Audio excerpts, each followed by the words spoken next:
So what is up, guys? Nick here, helping you to master your technology, and welcome to my iPhone 15 series after 6 months video. Now, I purchased every one of the iPhone 15 models with my own money, and if you're wondering, well, how do you use all of these? I actually have been swapping my eSIM between all of them off and on, and I'll tell you which one got the most use, which got the least, in that order. So we'll start with the first one. Obviously, as you know, a tech YouTuber, tech enthusiast, you probably guessed the 15 Pro Max has got the most use, clearly. The second most using one I did use was the 15 Plus. I actually kept my SIM in here for around a little more than 30 days actually throughout this 6-month span. So this one got the second most use. And then the third most use was the iPhone 15 Pro. And then followed by that, the least used of these multiple phones in terms of keeping my SIM card in there for a daily was the iPhone 15. And for obvious reasons, I'm not a major fan of the 60 hertz, and I'm not going to have not only the 60 hertz and worse battery than the 15 Plus. So I preferred the 15 Plus over the 15. Okay, so for the price and the value ratio, which one do I feel like was the best deal for the money? This is a tough one this year, but I would say that the iPhone 15 Pro Max to me meets its price category.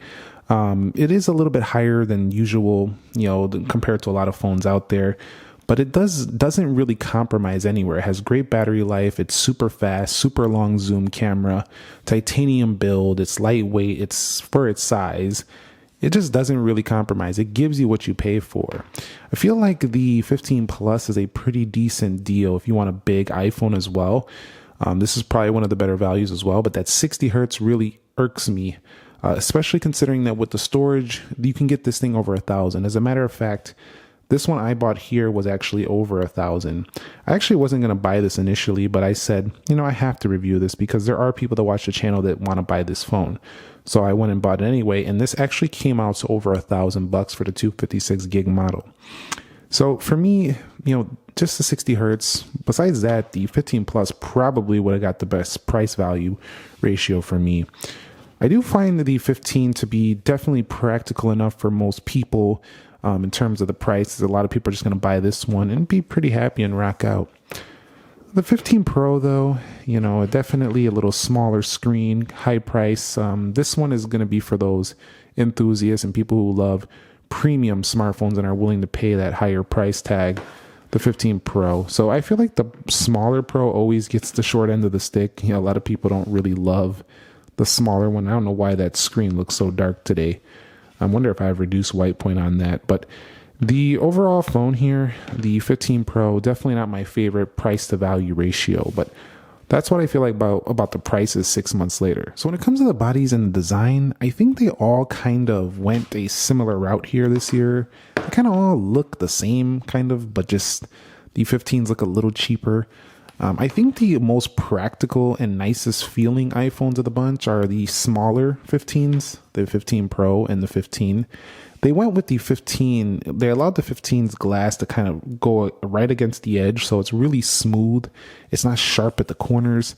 And I really like the way the regular 15 feels. This is the most comfortable, practical size, reduced bezels here, and smooth on the back. It just feels good. It doesn't get dirty with its pastel matte textured back here.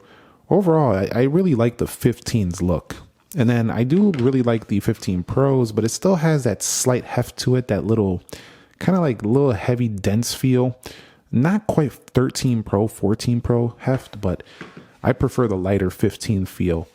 On the bigger phones, I also prefer the 15 Plus's feel to the 15 Pro Max. It's lighter. It's also smooth as well, just like the 15 Pro Max. I like the look of the 15 Pro Max, but I really prefer the 15 Plus's feel. It's a big phone at a lightweight, so you can clearly see from the body and perspective, I definitely have preferred the regular models. But in terms of the looks, I really like the more premium Pro model, the Pro Max and the Pro. I like the way they look. But the overall feel, if I'm being totally honest, practically speaking, day to day, the regular 15 models, that's both the Plus and the base, they have felt the best. They're super light and smooth on the back. Really like those. Now, one of the cons, though, is durability-wise, because these corners come all the way to the edge, I kind of feel like all these phones need a case. Just simply because if you drop these without a case, like glass backs, they don't have anything to protect them. Like they're going to hit the corners and crack.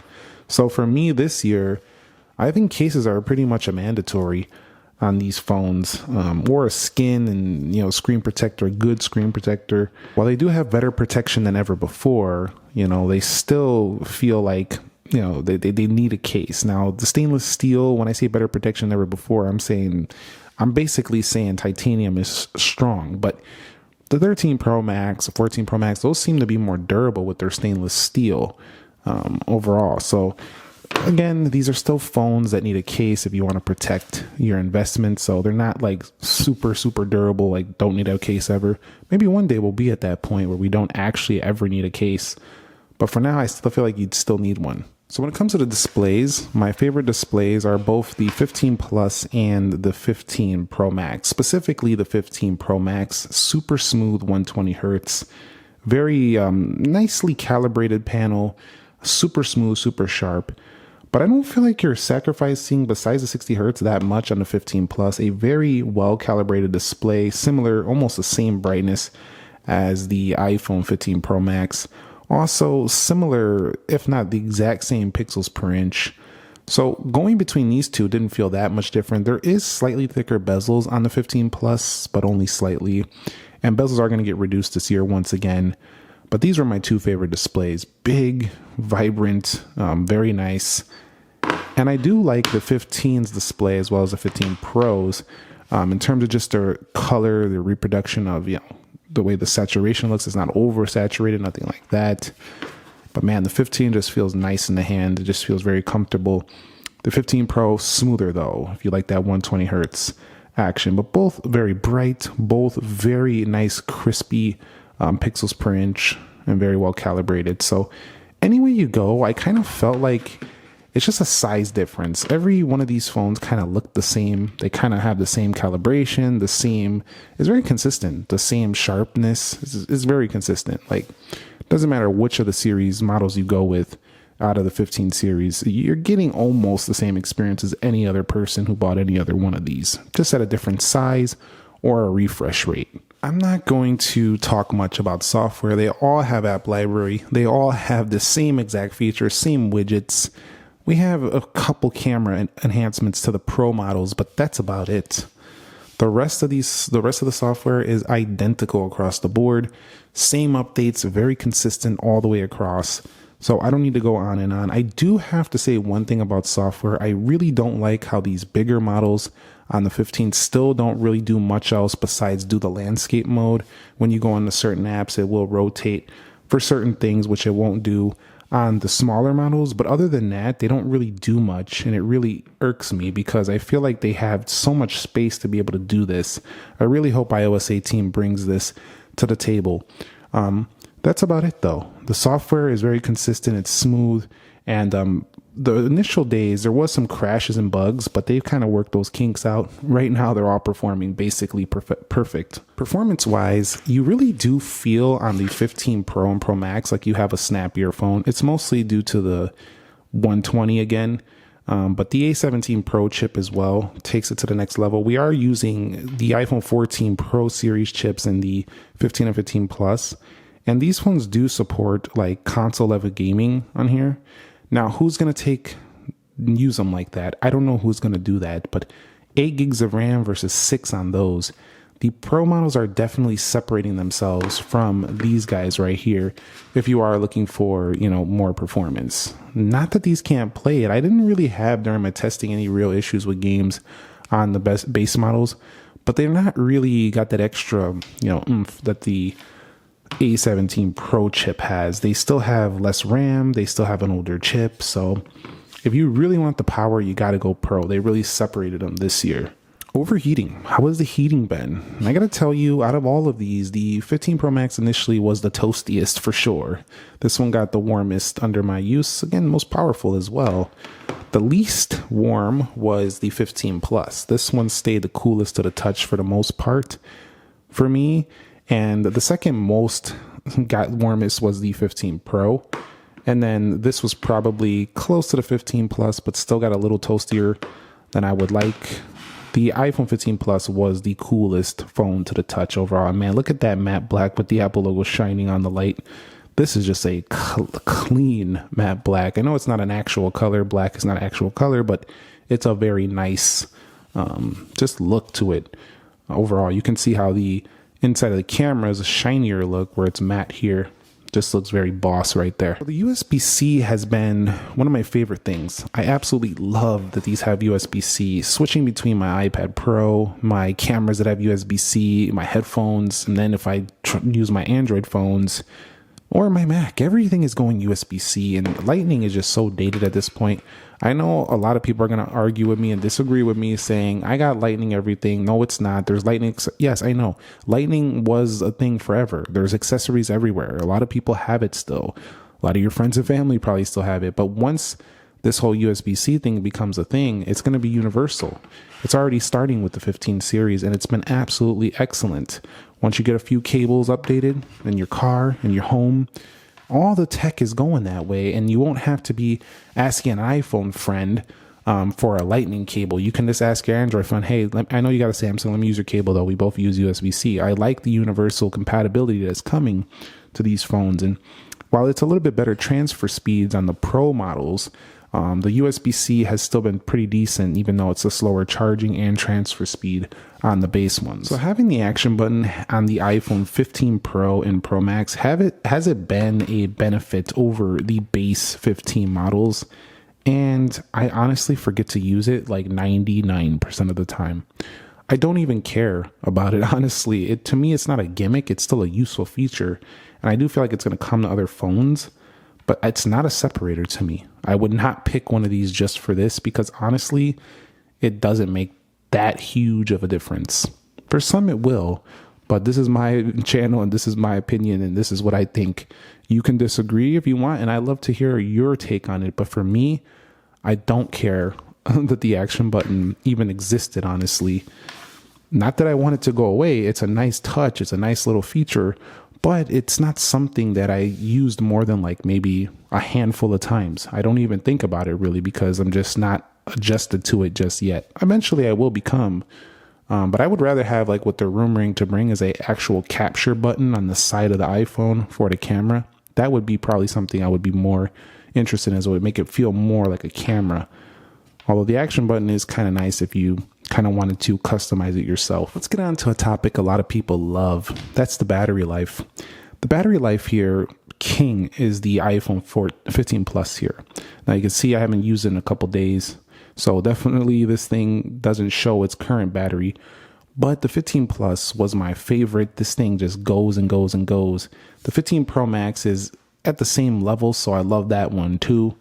15 and 15 Pro, pretty decent, but the 15 Pro is probably the worst of all of these in my experience. This one doesn't really stretch too far, so you got to go bigger if you want better battery life.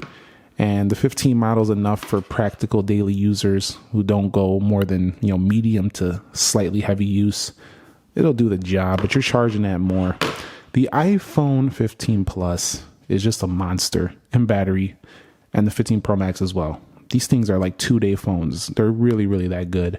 So love them for that reason. And that's how I feel about the battery with the 15 series after 6 months. So when it comes to the cameras, the 15 Pro Max is better than every single iPhone 15, mostly because it's the only one with 5x zoom and it's the only one with 25x zoom. And it's one of the reasons why I keep using this phone over the other models more. I just want that extra zoom. And I really wish they would have brought it to the 15 Pro. Now, I know there was some constraints on the supply, which is why they couldn't, but 15 times doesn't make this feel like a major camera upgrade over the 14 Pro, whereas the 15 Pro Max does feel like that major upgrade. So I can't wait to see more zoom on the smaller Pro. The iPhone 15 Plus and 15 though, these phones are quite nice as well. I've enjoyed the fact that they're allowing you to crop in on the sensor, giving you a 10 times zoom. Now, that's not super impressive in the Android land, but you got to remember, the iPhone 15s have really high-end cameras that are not basically touched by a lot of Android phones, even if they don't have the most zoom. They have great 4K 60 on the front and rear, and they have just results that are kind of hard to beat. On the front, they have really good selfie cameras as well. Although sometimes like the skin tone's better the way they're produced on a Samsung device, I'm still pretty happy overall with the base cameras. They're not that bad, and they have enough and even more zoom than ever before at 10. That's kind of like what the iPhone 10 had on the base 15. So I kind of like the upgrades here too as well. Although, if you need that extra zoom, the Pro Max is the king. From an audio performance perspective, it's the Pro Max and the Plus that boom the most. These two are pretty good, but they're all actually pretty good, but these two boom the most in the audio department. The 15 Pro Max just sounds really good at the high end volume too, like when you blast it all the way to the top. It doesn't sound tinny, doesn't sound like it's blowing the speaker out, nothing like that. It sounds really crispy and really nice. As a matter of fact, there's not a lot of Android phones besides some of those with those extra Dolby Atmos features that even can come close to the way some of these sound. So really do like how the audio sounds, especially when you crank it all the way up. So an area where I noticed almost no difference, and if you're wondering why my screen looks like that on the 15 Pro Max, I had True Tone on the whole time. There's no real difference here I found in the reception strength, the 5G. They all did about the same here. No big deal. It's nice that they all have dynamic island as well now, but I do find it to be a little bit more distracting on the smaller phone just because you have less screen real estate and you kind of see it more often. In terms of the colors, I'm not a major fan of the colors this year. To me, they're kind of dull and bland. They're not overly vibrant like they used to be. Even the Titanium Pro Max to me doesn't really stand out. It's kind of got a low-key look. It doesn't really have a in-your-face, like, vibrant gold or anything. Then over here, the matte black is one of my favorites because it's not really a color. That's why I liked it the most. The pastel-looking iPhone 15s, to me, were some of the most dull-looking they've made in years. However, even things like the iPhone C, the iPhone 5C that came out years ago, the 10R, very vibrant. I think they're going to go back to a little bit more vibrancy this year. Some people like a little bit more toned down look. This is your year with the 15. But for me, I like those zingy colors. Those phones that pop out in your face. They say, look at my phone. I don't know why. I just really prefer the way those look. So which is the best value? Value is subjective based on the person, but I honestly think the 15 Pro is the worst value. I'll start that out the gate. Not because it's a bad phone. It's an excellent phone. The size is comfortable. It's nice. It's premium.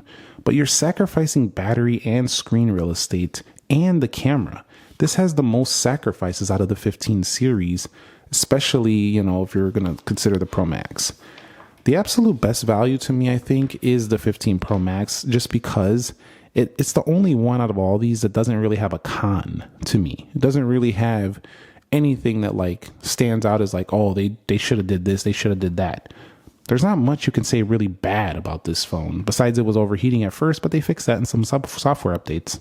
So yeah, to me, the best value for price actually meets its price level is 15 Pro Max. The iPhone 15 Plus is my favorite for people who can sacrifice the 60 hertz. It's a really great phone. And then I think the iPhone 15 is like $100 overpriced. Actually, both of these are about $100 overpriced in my opinion. But overall, the 15 is still enough for everyday users. I just feel like people deserve 120 hertz. Paying $800 for a 15, you deserve 120 hertz. You just do. But yeah, for me, the best two values is probably the 15 Plus and the 15 Pro Max. And that's not just because I like big screens. I just think they give you the best battery life, the best bang for the buck. Because the 15 Plus is a much larger screen with a much bigger battery, and it's not that much more than the 15. So there you go.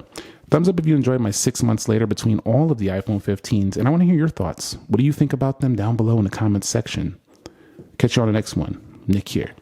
Be sure to be well, and peace.